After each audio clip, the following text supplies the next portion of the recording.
En Europa, desde el mundo espiritual, ya no recuerdo si era en el libro o en los dos, Exiliados de Capella y A Camino de la Luz, se nos decía de que pueblos hiperbóreos o lo que eran los antiguos europeos no tenían en un principio muy desarrollado su interés por lo espiritual, hasta que hubo un boom en un momento dado que en las regiones germánicas de Germania aparecen ya los celtas con sus druidas, los vikingos y otros pueblos que con un gran interés por conectar con el mundo espiritual, con los seres que habían desencarnado, por el mensaje que les podían dar y a veces por el miedo que les podían ocasionar a algunos que tuviesen deudas con ellos.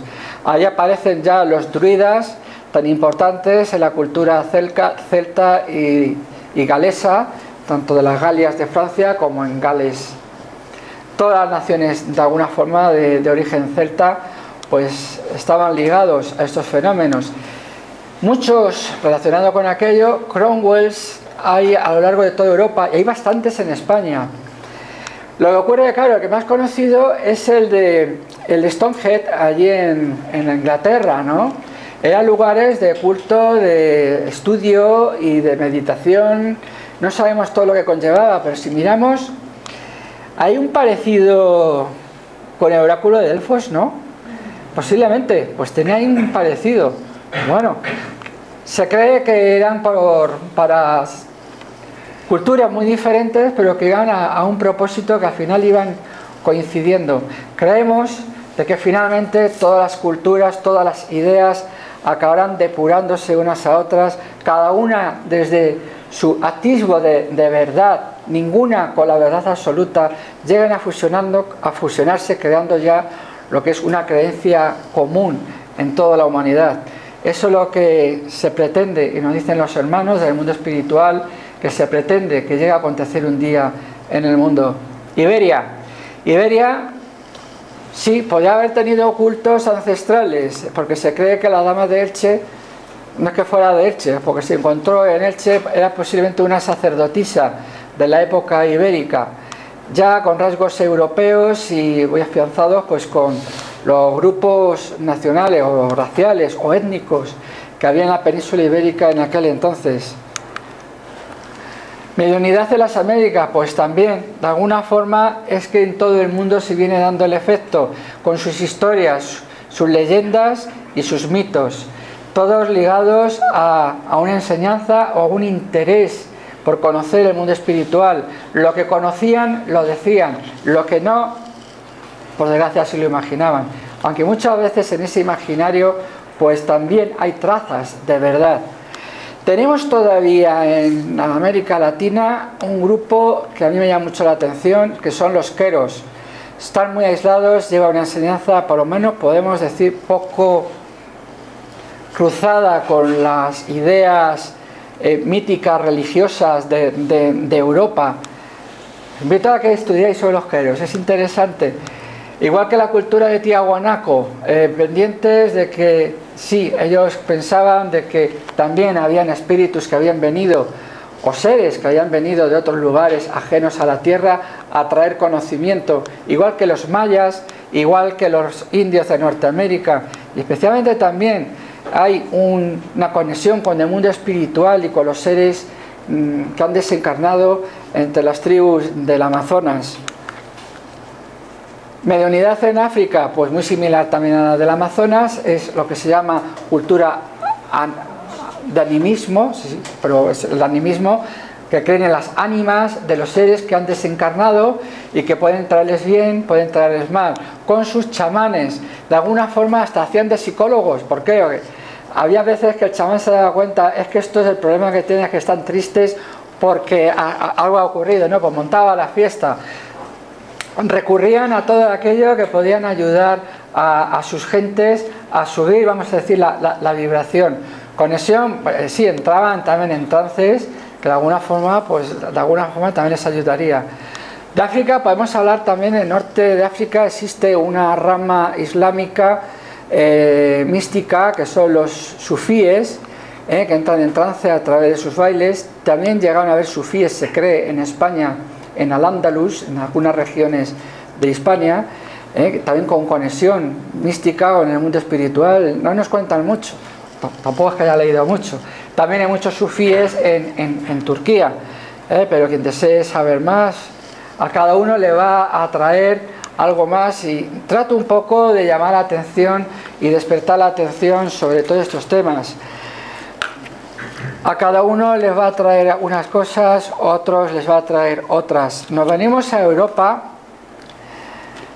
tenemos grandes mediums, no podemos hablar de todos de ellos. Quiero resaltar aquí a Emmanuel.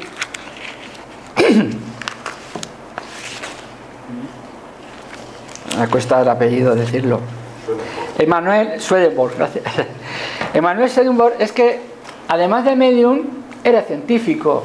Por eso podemos decir que no está reñido una cosa con la otra, y sí muy asociada, ya que esto a él le ayudó mucho. Su desarrollo psíquico paranormal, manifestado abiertamente a sus 25 años, tardó un poquito, pero todo lo que es bueno tarda, pues podía ser el caso. No afectó su actividad mental cotidiana, su labor científica continuó sin interrupciones, no se mistificó tanto que se quedó solo pensando en algo allá, no.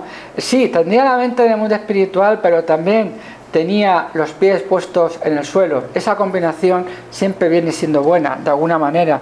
No es extraño que sus extensos conocimientos pues lo colocaban en un amplio concepto de lo que es la realidad universal, y que no fuera difícil para él entender la existencia de una dimensión suprasensorial y la posición de una interrelación entre esta y el plano físico. Pero no deja de sorprender que él mismo fuera un medium con una facultad tan desarrollada. Pues en este viaje aquí hemos venido a Europa de nuevo. Bueno, Europa, algunos también vivieron en las Américas, ya en tiempos más modernos. Helena Blavatsky, Sir Conan Doyle, Edgar Cayce, Carl Gustav Jung, con gran poder psíquico y mediúnico. Animo a que leáis también de él. Creo que cada uno, todos le conocen ya a Jung. Y Mesmer creó o descubre lo que es el magnetismo animal, y dentro de sus estudios muy amplios también, él llega a dar ayuda, su información da ayuda a James Brain para desarrollar la hipnosis en 1842. Y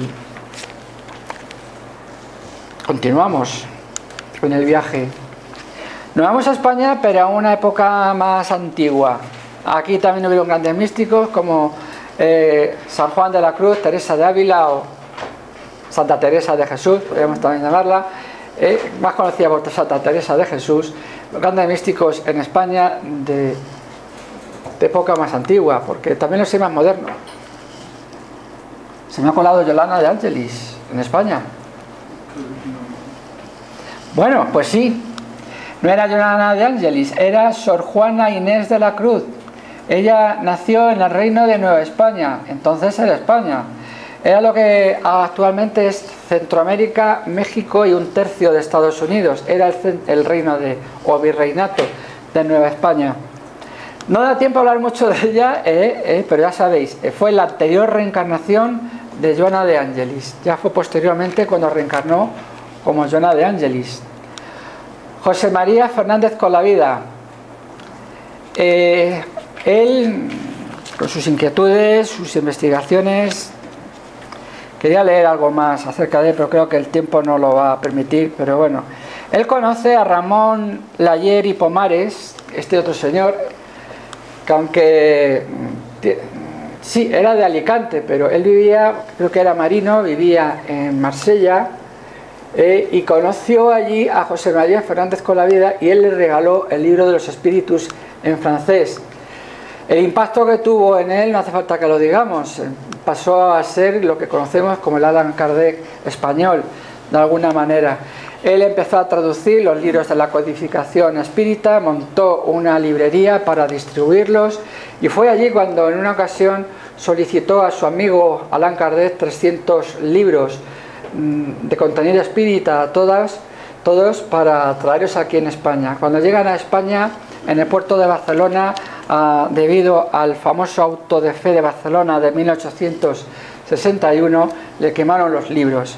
No fue nada nefasto, ya que como en el auto de fe se mencionaba el obispo de la ciudad que consideraba una herejía y que se estaba apoderando del mundo, pues eso a la gente le despertó la atención.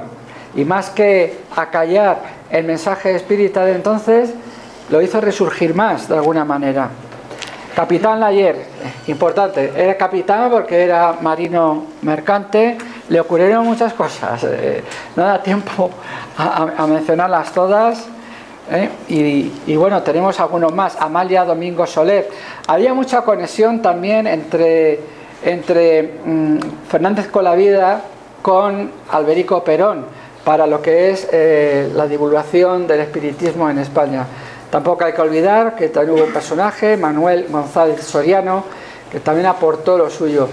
Estas biografías las podéis encontrar en la página web de la Federación Espírita Española, donde vienen todas las biografías de estos antiguos medios y divulgadores espíritas de España y muchos más, y de otros lugares, ¿no?, del mundo, como por ejemplo Vicente Torres Solanot, Miguel Delibes, Manuel Sanz Benito, Salvador Selles y Ángel Aguarot Ayerbe. Quiero hacer especial mención a Rafael González Molina, que nació en Madrid en 1920, que algunos de aquí le habéis conocido.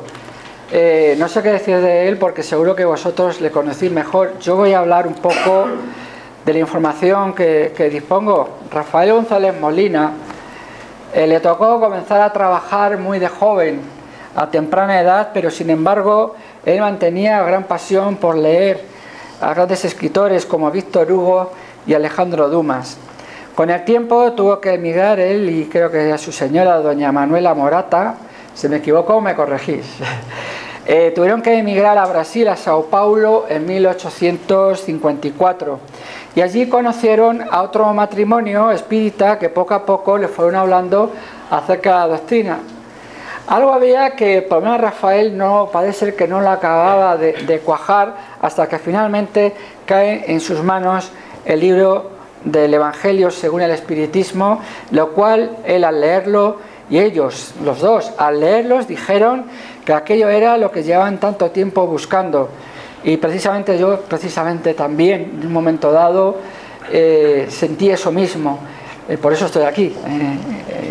Era lo que durante tantos años, 40 años, he estado buscando respuestas de diferentes lugares, que no viene a cuento contarlo, ¿no?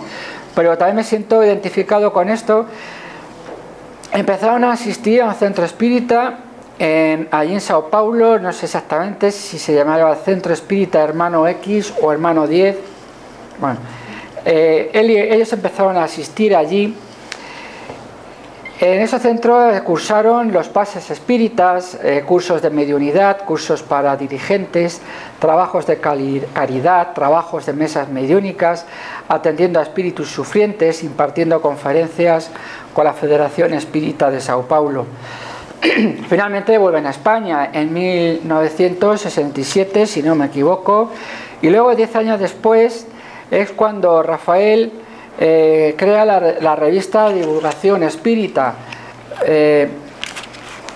Los primeros números eran fotocopias y al ver que iban siendo leídos, pues empezó ya a llevarlo a una imprenta, y viendo de que también iba teniendo éxito, pues ya empezó a llevarlos a los kioscos. Él llevaba a los kioscos la revista Espírita hasta el año, según tengo aquí los datos, 1997.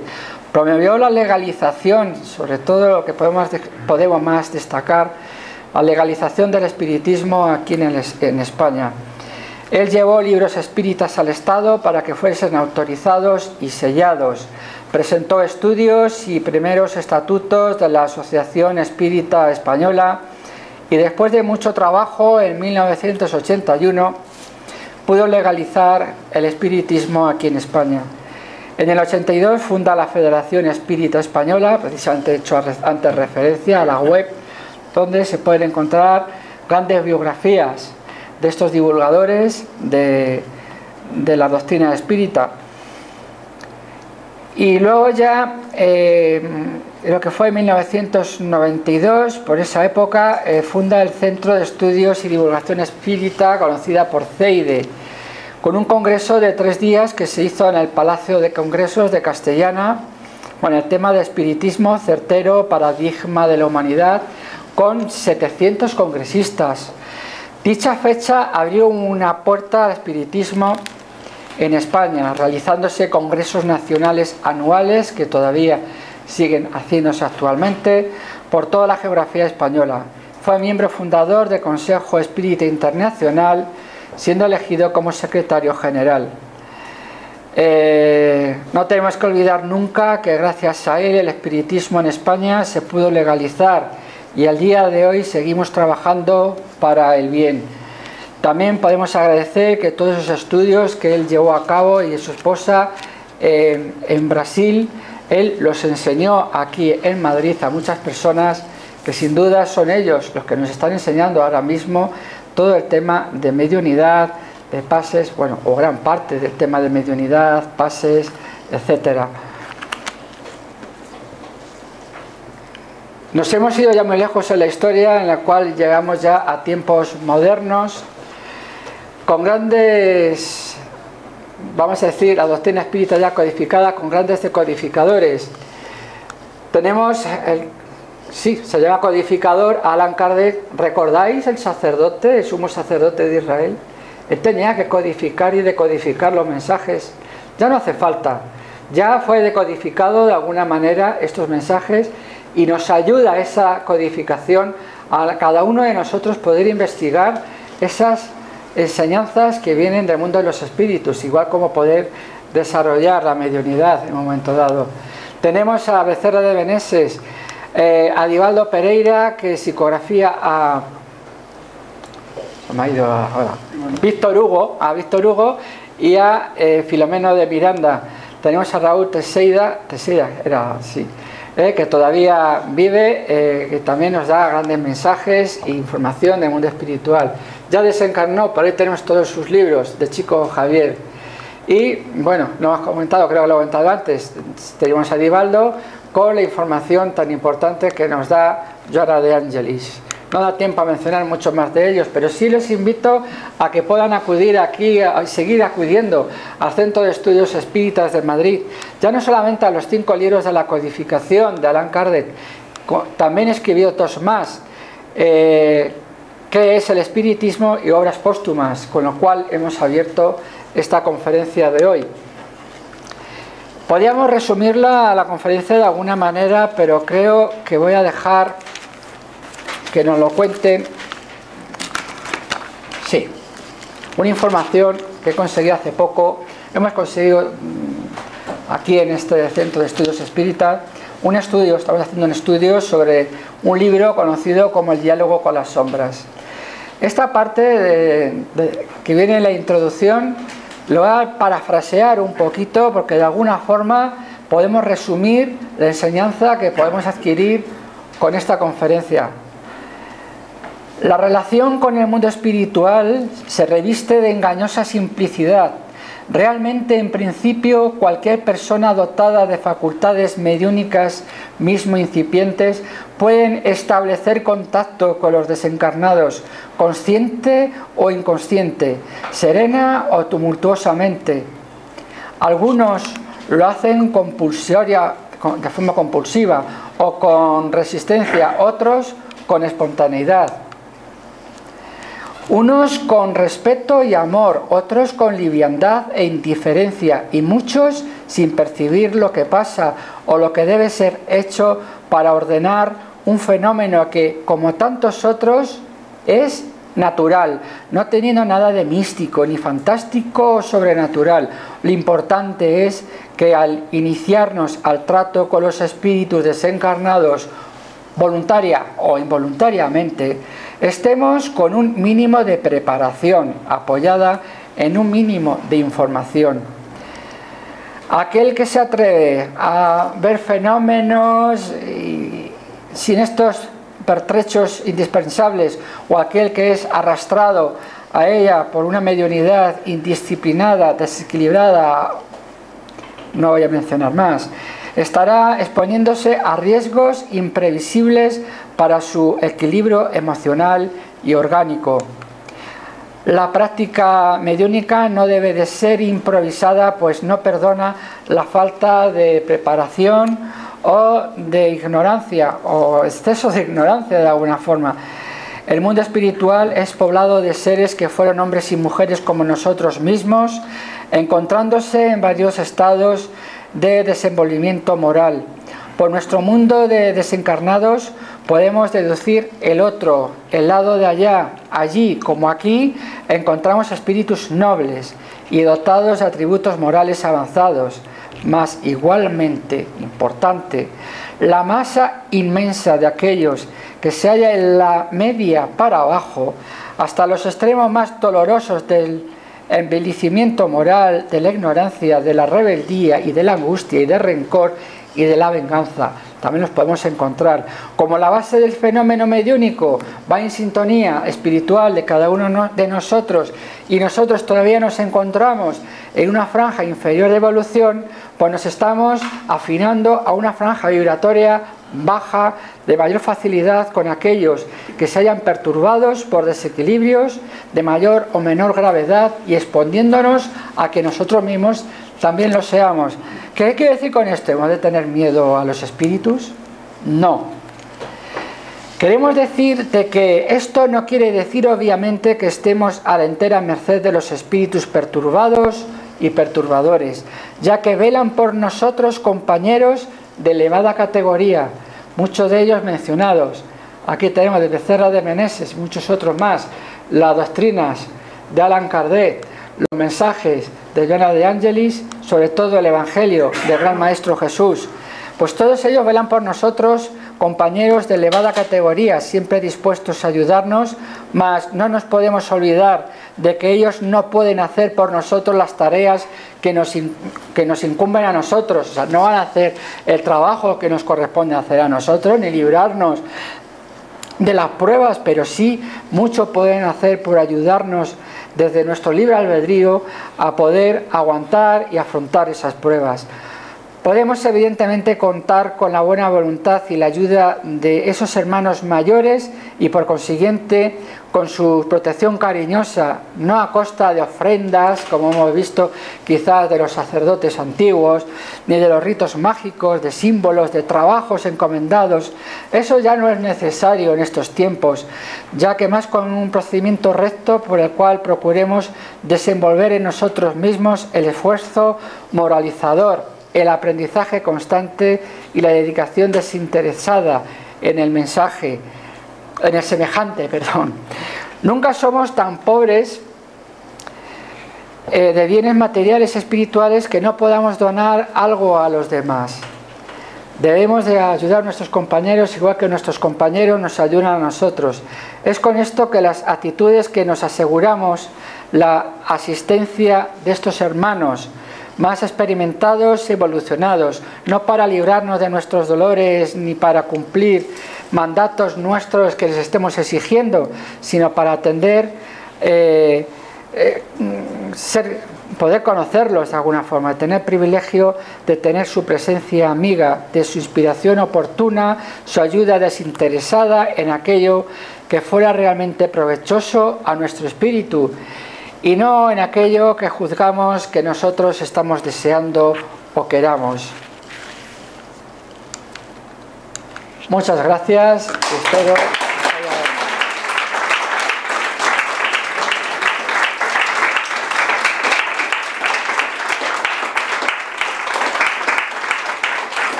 Bueno, pues muchas gracias por asistir.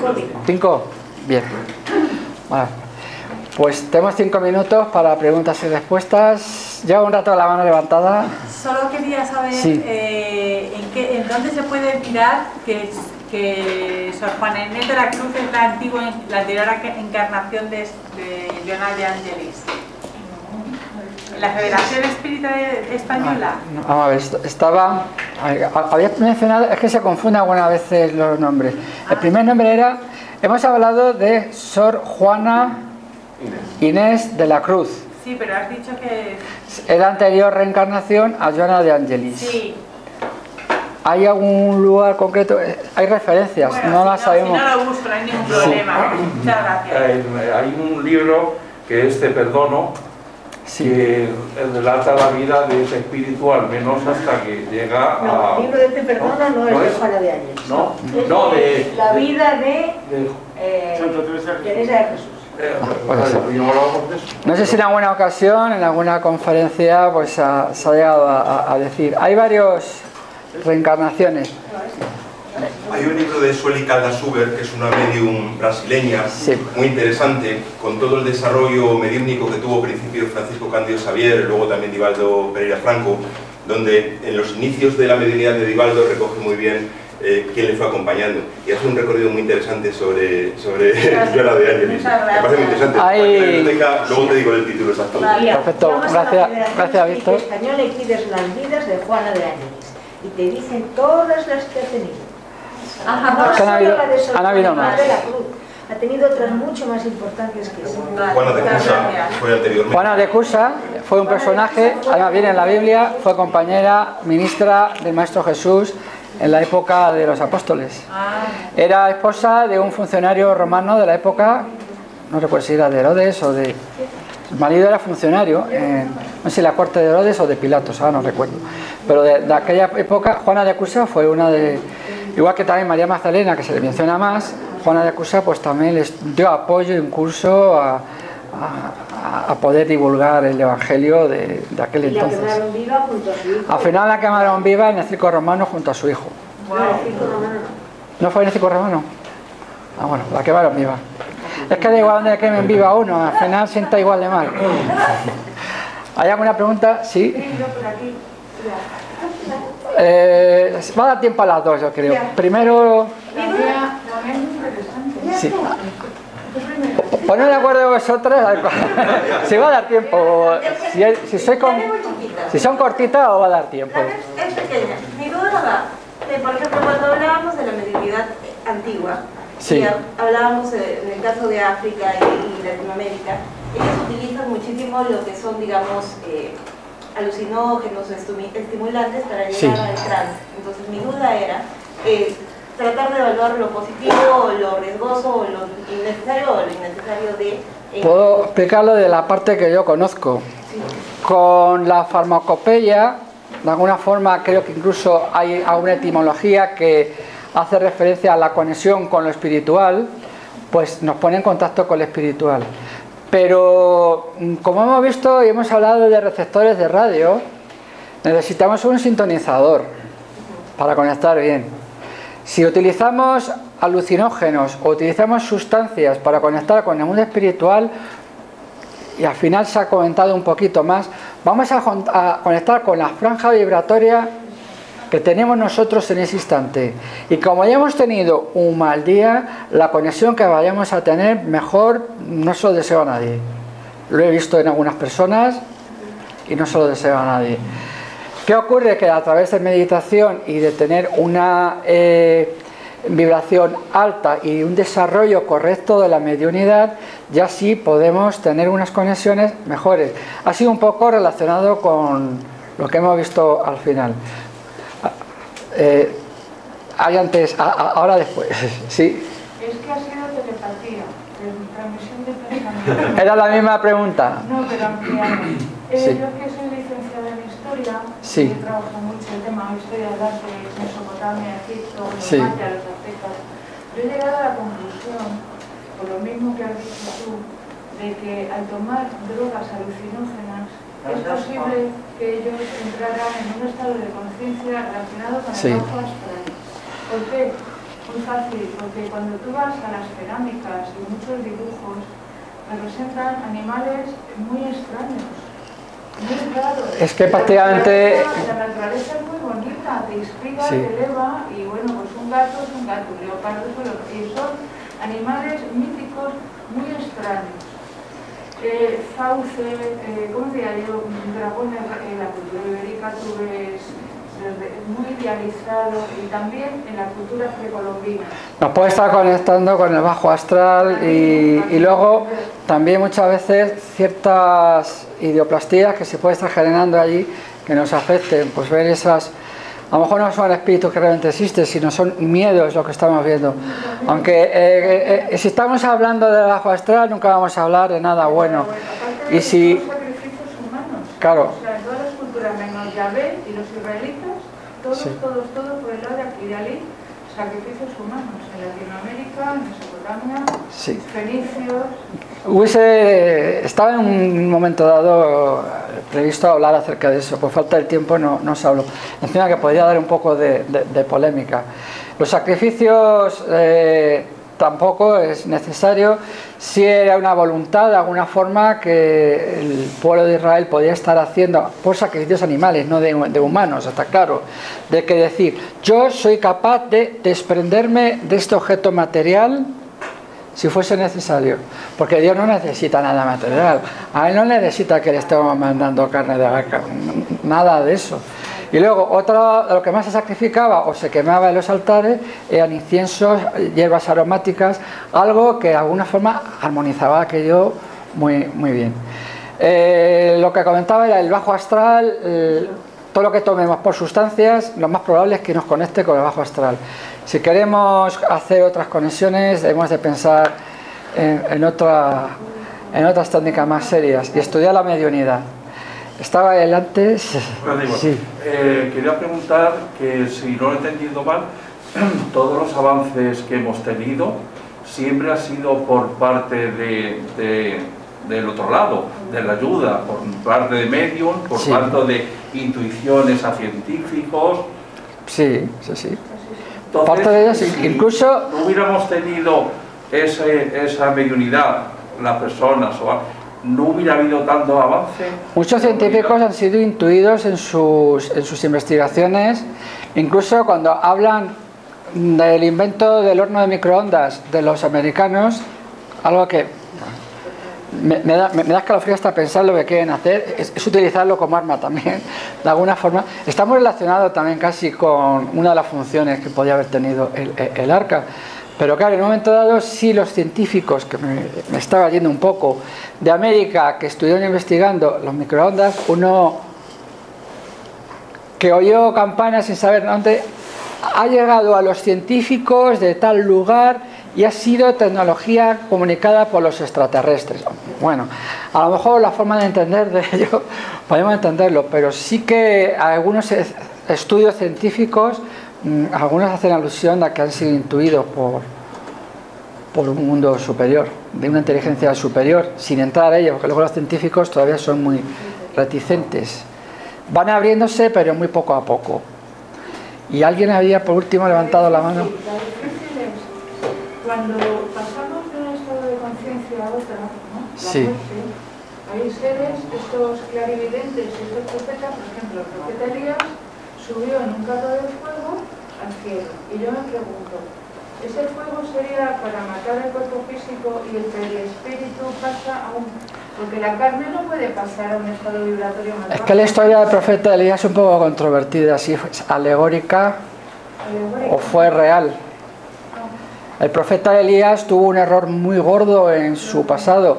No se menciona mucho porque no hay que tampoco echar a perder las grandes cosas que haría Elías en su momento. Pero Elías, como humano, se equivocó y por ley de causa y efecto, él tuvo que pagar aquel error en Juan el Bautista al ser decapitado. No voy a entrar en detalles, pero de alguna forma él pagó aquel error en otra reencarnación. Ponemos el caso de que conocéis que Juan el Bautista fue reencarnación de Elías en un momento dado, y que igual que en todas las reencarnaciones hay unos principios de causa y efecto y errores que tenemos en vidas pasadas que nos tocan pagarlos en vidas posteriores.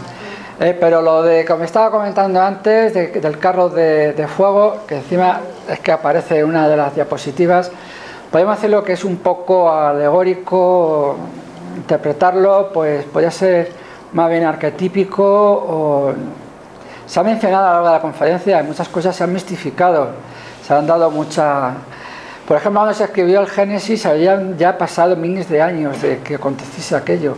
Y fue narrado por un sumo sacerdote, Jetro, a Moisés. O sea, fue de boca en boca.